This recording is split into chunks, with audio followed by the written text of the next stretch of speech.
Now, more stories, insights, and analysis of Illinois policy and politics. This is Illinois Rising, presented by the Illinois Opportunity Project. Once again, your host, AM 560's Dan Proft. Dan back with Joe on this edition of Rising. And Joe, I don't know what your sense of it is, but there was another gubernatorial debate this past week. And between Kavanaugh, between the Wild and Willie Chicago mayor's race with Rahm's resignation or retirement, however you want to term it, and just the, frankly, poor quality of the two major party candidates, I just don't get a sense that there's a lot of interest in this race. And I think that's why you've seen it almost not move since March in terms of the spread between Pritzker and Rauner, which has been anywhere from 13 or 14 to a high this week. One poll had it at 22. Just a judgment has been passed on Rauner, and he can't seem to make his way out for reconsideration. The discussions at the debate, Pritzker was on offense about what happened at that Quincy Veterans Home with respect to the outbreak of Legionnaire's disease that cost the lives of so many veterans. I've been critical of Rauner on that. And Jeannie Ives was in the primary because we're right on the substance. Here's Rauner's defense. The team determined the right time. We needed to get all the facts, make sure that there was no panic or inappropriate misinformation put out. And again, what our focus was protecting our veterans, protecting our staff. If that was your focus, you did a terrible job. Yeah, and I watched that debate and then had to turn it off midway through because it was just too much back and forth of everyone the two candidates calling each other liars and going back on the offensive on their pet issues.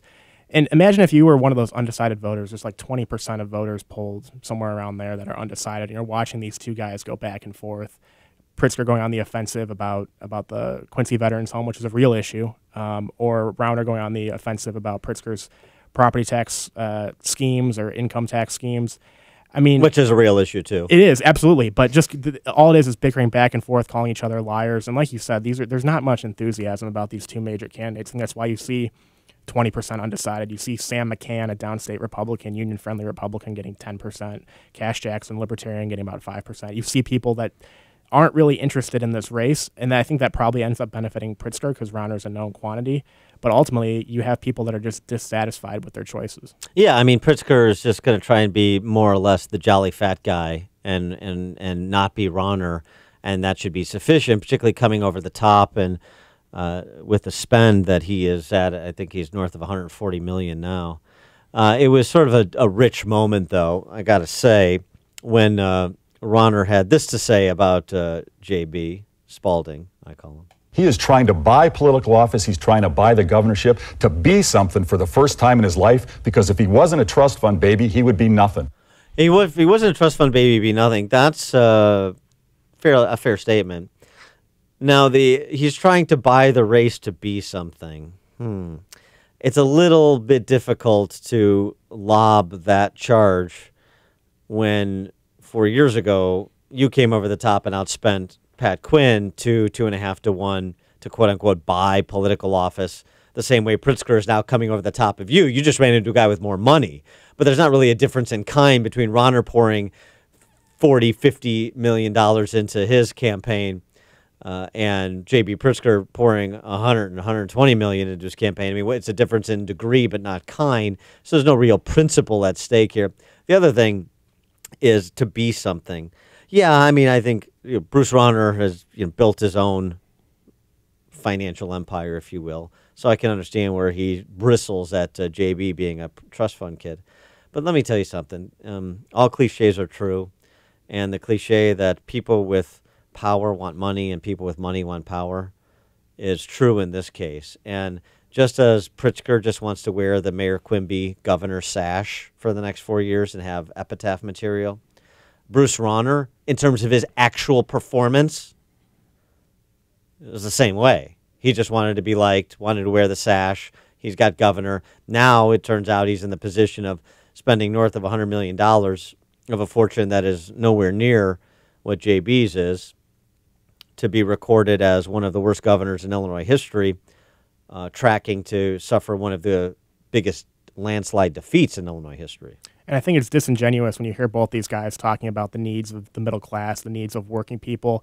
They don't understand the state's out-migration problem. They don't understand what it's like to suffer under one of the highest property tax burdens in the country, one of the highest tax burdens in the country. And I think when we're talking about people not being interested and enthused about this race, that's got to be part of it.